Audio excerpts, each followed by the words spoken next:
चुनाव आयुक्त का कार्यकाल, सुप्रीम कोर्ट के सवाल, ये है हमारा आज का खास शो, जिसमें हम एक खबरों के अलग अलग आयामों को एक सूत्र में बांधकर उसका विश्लेषण करते हैं। आज जिस खबर का हम विश्लेषण करने वाले हैं वो है चुनाव आयोग का कार्यकाल, सुप्रीम कोर्ट के सवाल। क्योंकि 19 नवंबर को देश के 26वें मुख्य चुनाव आयुक्त बने हैं अरुण गोयल। सुप्रीम कोर्ट ने अब अरुण गोयल की फाइल मंगवाई है, क्योंकि सुप्रीम कोर्ट जानना चाहती है कि निर्वाचन आयुक्त के रूप में गोयल की नियुक्ति में कहीं कुछ अनुचित तो नहीं किया गया, क्योंकि उन्होंने हाल ही में सेवा से स्वैच्छिक सेवानिवृत्ति ली थी।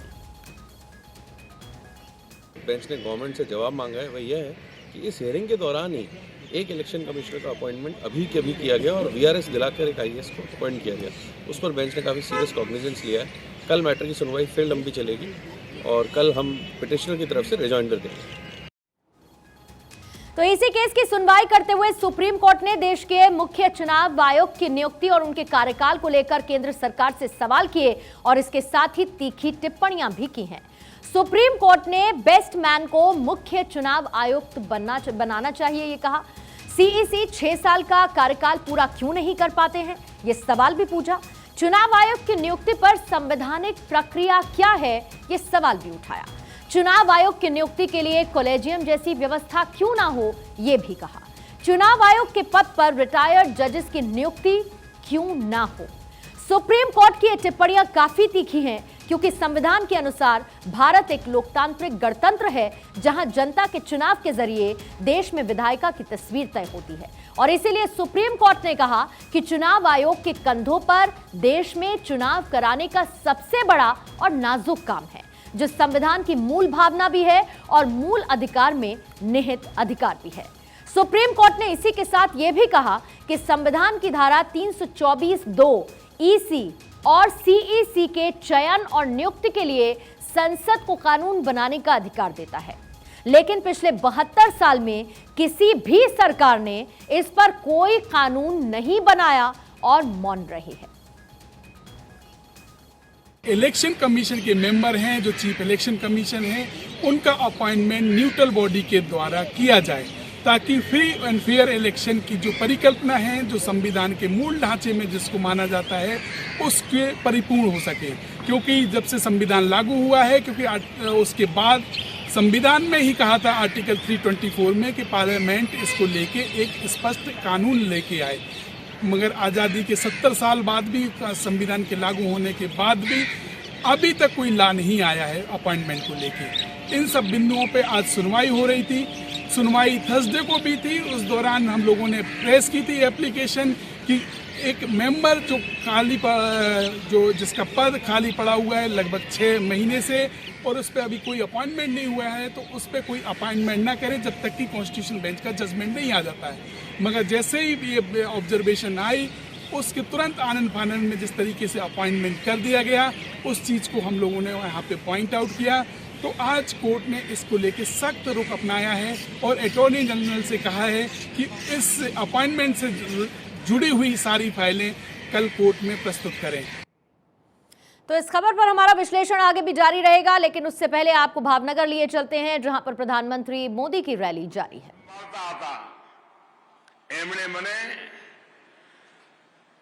કૃષ્ણ કુમાર સિંહનો રોલ ભજવવા માટે પસંદ કર્યો હતો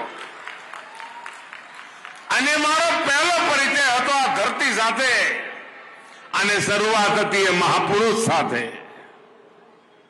કદાચ એ પળમાં એવા સંસ્કાર રહ્યા છે કે આજે પણ એવા જ ભક્તિ ભાવથી આ ભાવનગરની ધરતીને નમન કરું છું। आज विकसित भारत, विकसित गुजरात એને બુલંદી કેમ મળે અને એમાં ભાવનગરની ભૂમિકા કઈ હોય, અને જે રીતે ભારતીય જનતા પાર્ટીની સરકારને ચારે તરફથી જન સમર્થન મળી રહ્યું છે અને જ્યાં જઈએ ત્યાં એક જ સ્વર સંભળાય, એક જ શંખનાદ સંભળાય। फिर एक बार फिर एक बार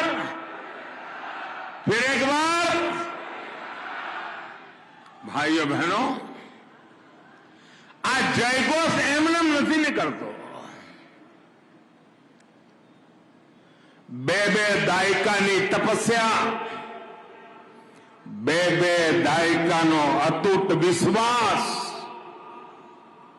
અને બે દાયકાની વિકાસની અવિરત યાત્રા એણે આ નાતો જોડ્યો છે અને એના કારણે હૈયું હંમેશા કહે છે फिर एक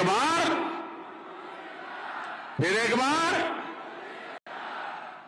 भाइयों बहनों, आ चूंटणी कौन धारासभ्य बने कौन न बने, कौन मंत्री बने कौन न बने, कोनी सरकार बने कोनी सरकार न बने, एना माटेनी चूंटणी नथी। आ चूंटणी 5 वर्ष गांधीनगर में कोण संभाळे एना माटेनी नथी।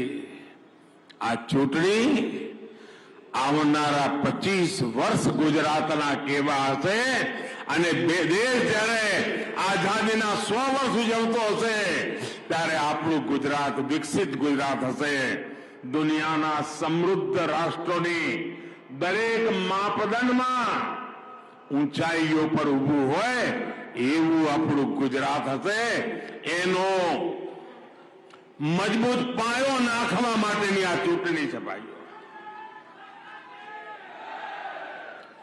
अभावना दिवसोमांथी प्रभाव पैदा करत पर आगळ वधी रह्या छीए, पण हवेनो काळ बदलावानो छे।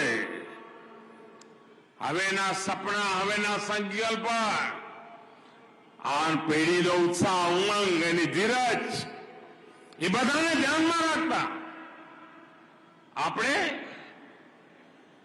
आजादीना अमृतकाळमां नवा सपना नवा संकल्प नवी आकांक्षाओं नवी महत्वाकांक्षाओं એને લઈને ચાલુ છે ભાઈઓ।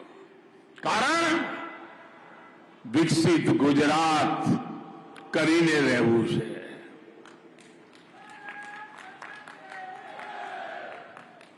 આપણું ગુજરાત વિકસિત થવું જોઈએ કે ના થવું જોઈએ? સમૃદ્ધ થવું જોઈએ કે ના થવું જોઈએ? ભવ્ય બનવું જોઈએ કે ના બનવું જોઈએ? દુનિયામાં ગુજરાતનો डंको वागे वो गुजरात बनू जो कि नहीं बनू जो? आ कौन करशे भाई? कौन करशे? कौन करशे? कौन करशे? कौन करशे? गलत। मोदी नहीं, आपणे बधा साथे मळीने कहीशुं आ गुजरातनो जवानीओ करशे। तो चुनाव प्रचार के लिए प्रधानमंत्री मोदी की ताबड़तोड़ रैलियां जारी हैं, जिसकी तस्वीर इस वक्त आप भावनगर से देख रहे थे और उससे ठीक पहले सुप्रीम कोर्ट के सवालों का हम जिक्र कर रहे थे। तो आपको यह भी बताना जरूरी है कि सुप्रीम कोर्ट को आखिर आपत्ति क्या है। देश की सबसे बड़ी अदालत में चुनाव आयुक्तों की नियुक्ति को लेकर जो सुनवाई हो रही है उसे सुप्रीम कोर्ट की संविधान पीठ कर रही है, जिसमें 5 जजेस की पीठ इस केस की सुनवाई कर रही है। और इसी सुनवाई में सुप्रीम कोर्ट ने यह कहा है कि चुनाव आयोग एक स्वायत्त संस्था है, सरकारें इसका अपने अनुसार प्रयोग करती हैं। कोई भी सरकार हाँ जी करने वाले को ही ईसी बनाना चाहती है। सरकारों ने 2007 के बाद सीईसी के कार्यकाल को छोटा किया। ईसी के एंट्री लेवल पर ही उसे स्वायत्त नहीं रखा गया, ये भी कहा। सुप्रीम कोर्ट में इस केस की सुनवाई करने वाली संविधान पीठ की अगुवाई कर रहे हैं जस्टिस के.एम. जोसेफ और उनके सवाल और टिप्पणी काफी अहम हो जाते हैं, क्योंकि जस्टिस के.एम. जोसेफ नियुक्ति प्रक्रिया पर सवाल उठाते हुए कह रहे हैं कि कोई भी सरकार अपने किसी हाँ जी करने वाले या उन जैसे अधिकारी को ही निर्वाचन आयुक्त बनाना चाहती है, क्योंकि सरकार को मनचाहा अधिकारी मिल जाता है, अधिकारी को भविष्य की सुरक्षा मिल जाती है और ये सब दोनों पक्षों को ही सही लगता है। ऐसे में गुणवत्ता पर गंभीर असर पड़ता है। सीईसी की कार्रवाई की निष्पक्षता पर सवाल भी उठाता है। चुनाव आयोग के पद के साथ स्वायत्तता जुड़ी है। चुनाव आयोग की नियुक्ति को लेकर हर जज ने अपनी आपत्तियां उठाई। भारत में चुनाव आयोग के बारे में संविधान क्या कहता है? चुनाव आयोग की नियुक्ति कौन करता है? उनका कार्यकाल क्या होता है? जब आप इस प्रक्रिया को जानेंगे तो आप ये भी समझेंगे कि आखिर चुनाव आयोग की नियुक्ति, शक्ति और कार्यकाल को लेकर सुप्रीम कोर्ट के सवाल कितने वाजिब बनते हैं। सुप्रीम कोर्ट ने चुनाव आयुक्तों की नियुक्ति प्रक्रिया के बारे में केंद्र सरकार से सवाल पूछा है। क्या ईसी के रूप में नियुक्ति स्तर के लिए कोई तंत्र है? क्या सीईसी के रूप में नियुक्ति के लिए कोई प्रक्रिया है? इस पर अटॉर्नी जनरल आर वेंकटरमणी ने कहा कि ये नियुक्तियां परंपरा के आधार पर की जाती हैं। सीईसी की कोई अलग नियुक्ति प्रक्रिया नहीं है। ईसी के रूप में नियुक्ति होती है और फिर वरिष्ठता के आधार पर सीईसी नियुक्त किया जाता है। लेकिन चुनाव आयोग को लेकर संविधान मौन है, इसीलिए चुनाव आयोग को अर्ध न्यायिक और स्वायत्त संस्था कहा जाता है। भारतीय चुनाव आयोग की स्थापना 25 जनवरी 1950 को की गई, लेकिन 1950 से लेकर 1989 तक चुनाव आयोग में एकल सदस्यीय व्यवस्था थी, यानी कि केवल एक चुनाव आयुक्त होता था। लेकिन 1989 में इस व्यवस्था में बदलाव किया गया और इसे 3 सदस्यीय बना दिया गया, यानी कि अब चुनाव आयोग में एक मुख्य चुनाव आयुक्त और 2 चुनाव आयुक्त भी होते हैं। चुनाव आयोग की नियुक्ति देश का राष्ट्रपति करता है। यह जानकारी आपके लिए बहुत अहम है। चुनाव आयुक्तों में सीनियर मोस्ट को सीईसी बनाया जाता है। कार्यकाल 6 साल या फिर 65 वर्ष जो पहले पूरा हो तक हो सकता है। इसको सुप्रीम कोर्ट के जज की तरह ही वेतन और सुविधा भी मिलती है। संविधान में ईसी की योग्यता तय नहीं है। रिटायर्ड चुनाव आयुक्तों को नई नियुक्तियां भी दी जाती हैं और सरकार की इसी नियुक्ति को लेकर सुप्रीम कोर्ट की सबसे बड़ी आपत्ति सामने आई है। जस्टिस जोसेफ ने पूछा कि जब आप किसी को निर्वाचन आयुक्त बनाते हैं तभी सरकार को पता रहता है कि कौन कब और कब तक सीईसी बनेगा। जस्टिस अजय रस्तोगी ने भी टिप्पणी की कि सरकार ही तो निर्वाचन आयुक्त नियुक्त करती है, वही तो मुख्य आयुक्त बनते हैं। ऐसे में ये कैसे कह सकते हैं कि वो सरकार से स्वायत्त है, क्योंकि नियुक्ति की प्रक्रिया स्वायत्त वाली नहीं है। एंट्री लेवल से ही स्वतंत्र प्रक्रिया होनी चाहिए।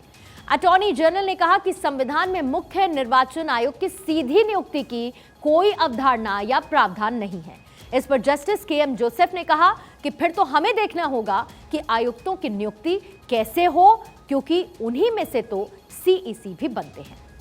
चुनाव आयुक्तों के कार्यकाल पर सुप्रीम कोर्ट ने क्यों सवाल उठाए, उसके लिए आपको साल 2007 से सीईसी के कार्यकाल पर एक नजर डालनी चाहिए। जैसे कि एन गोपालास्वामी 30 जून 2006 से 20 अप्रैल 2009 तक, यानी कि जो इनकी कार्यावधि थी वो 2 साल 10 महीने की थी। अब बात नवीन चावला की करते हैं। 21 अप्रैल 2009 से 29 जुलाई 2010, यानी कि कार्यकाल 1 साल 3 महीने का।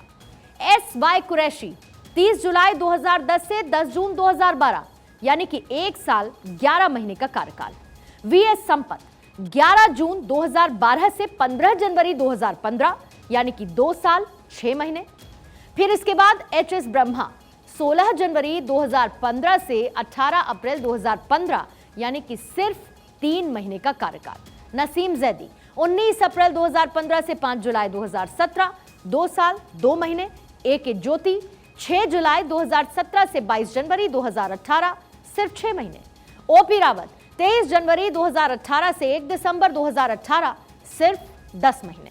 सुनील अरोड़ा 2 दिसंबर 2018 से 12 अप्रैल 2021, यानी कि 2 साल 4 महीने। फिर सुशील चंद्रा 12 अप्रैल 2021 से 14 मई 2022, सिर्फ 12 महीने, यानी कि 1 साल। राजीव कुमार 15 मई 2022 से 20 नवंबर 2022, सिर्फ 6 महीने का कार्यकाल। तो हमने आपको साल 2006 से अब तक के मुख्य चुनाव आयुक्तों की कार्यकाल लिस्ट भी दिखा दी, जिसमें से किसी ने भी 6 साल का कार्यकाल पूरा नहीं किया है। और इसी पर सुप्रीम कोर्ट की आपत्ति है कि छोटा कार्यकाल खतरनाक है। संविधान पीठ ने यह भी कहा कि सरकार चुनाव आयुक्तों की नियुक्ति करती है, जिनमें से मुख्य चुनाव आयुक्त बनाए जाते हैं। तो ऐसे में सरकार को पता होता है कि सीईसी का कार्यकाल कितना होने वाला है। फिर इसके बाद बात आई कि कॉलेजियम बनाए। सुप्रीम कोर्ट ने सरकार से यह भी पूछा कि सीईसी की नियुक्ति में क्या कॉलेजियम जैसी व्यवस्था अपनाई जानी चाहिए। सीईसी की नियुक्ति में आखिर सीजेआई को क्यों नहीं रखना चाहिए। चुनाव आयोग की नियुक्ति करते समय सिर्फ नौकरशाहों तक ही सीमित क्यों रहती है सरकार। संविधान पीठ ने अटॉर्नी जनरल ने बताया कि अगर आपने चुनाव आयोग की तुलना न्यायपालिका से की तो न्यायपालिका में भी नियुक्ति प्रक्रिया में बदलाव आए, यानी कि मौजूदा सिस्टम में अगर खामी हो तो उसमें सुधार और बदलाव लाजमी है। सरकार जो जज और सीजेआई की नियुक्ति करती है तब भी महान न्यायाधीश बने, लेकिन प्रक्रिया पर सवालिया निशान थे। फिर प्रक्रिया बदल गई, इसीलिए माना जा रहा है कि जल्द ही चीफ इलेक्शन कमिश्नर की नियुक्ति के लिए कोई नई प्रक्रिया लाई जा सकती है।